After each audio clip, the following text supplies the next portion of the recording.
A theme that has followed President Trump from his candidacy into his presidency has been his ongoing battle with what he deems as a dishonest press.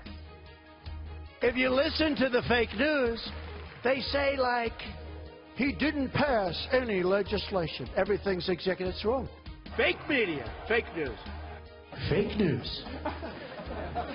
CNN, fake. We want to see fair press. I think it's a very important thing. We don't want fake news. But now his bark has been given some bite. The administration now putting the power of the Department of Justice and intelligence agencies behind their latest effort to root out what they call damaging national security leaks. We've already charged 4 people. We respect the important role that the press plays, and we'll give them respect. But it is not unlimited. We will not allow rogue anonymous sources with security clearances to sell out our country. Understand this. If you improperly disclose classified information, we will find you. With all the focus on the Trump administration's handling of leaks, many are forgetting the Obama White House wasn't exactly accepting the government employees sharing classified information with journalists either. New York Times reporter James Risen, who was targeted by the Obama administration, wrote in a December piece titled, "If Donald Trump targets journalists, thank Obama." The Freedom of Press Foundation published this headline: Obama used the Espionage Act to put a record number of reporters' sources in jail, and Trump could be even worse. And U.S. News and World Report wrote about press freedoms under President Obama with the headline, Obama's lasting damage. We'll explain that in a moment. But first, let's bring in Howie Kurtz, host of Media Buzz, and Fox News politics editor Chris Stirewalt, to take us through today's news. So today the leakers, Howie, were put on notice, but so was the press. And on Special Report just a moment ago, they were talking about in the panel how reporters are the recipients of these leaks. They haven't taken an oath not to publish them, but could they also be in trouble if these guidelines are changed?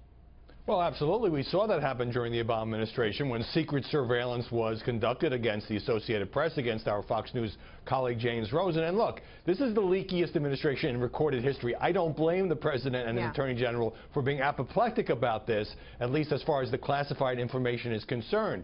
But when it comes to these national security leaks, they're perfectly entitled to go after the leakers. A lot of people don't like this, but it is not illegal for journalists to receive those leaks, although it's really important, Dana, that they act responsibly and not publish anything that would jeopardize national security. You can imagine that in some ways, Chris, it's like the illegal immigrants trying to cross the border that has been curtailed somewhat because of President Trump and the policies they expect to be enacted.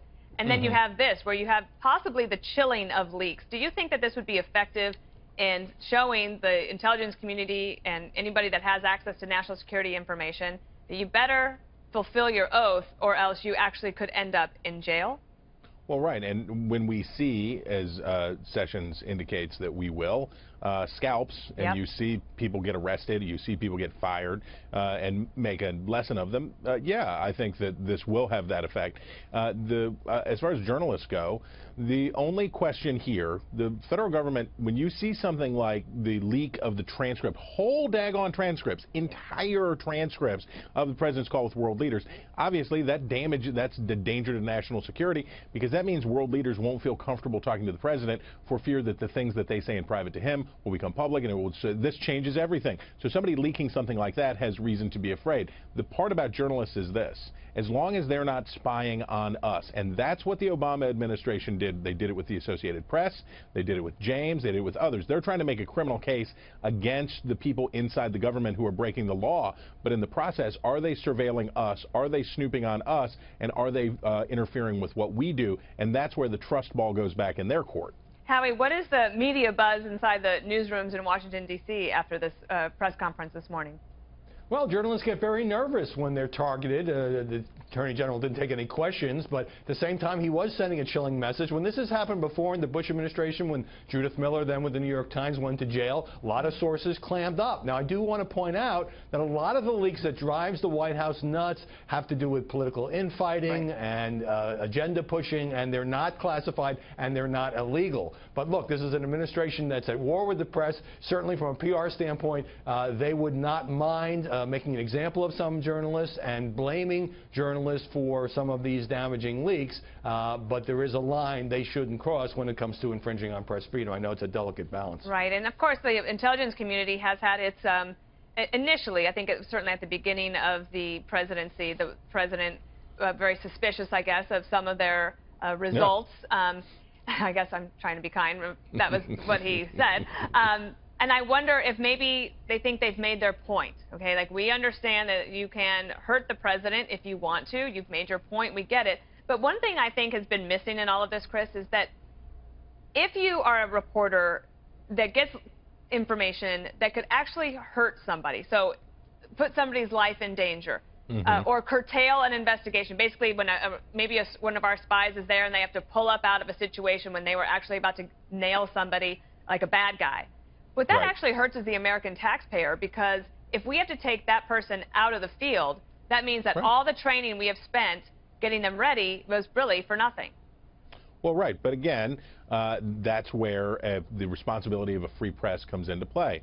Obviously, we know things that we don't report. There are things that the Fox News channel finds out and understands, and over time, that responsible journalists say, okay, it's sort of the outsized example is, if you know the position of your troops in the battle, you don't report it for while it's happening before the battle, because the enemy, you would give away their position, and that would be a huge problem. So there are some clear guidelines there. It gets fuzzy on the other part, but I would point to what Howie said.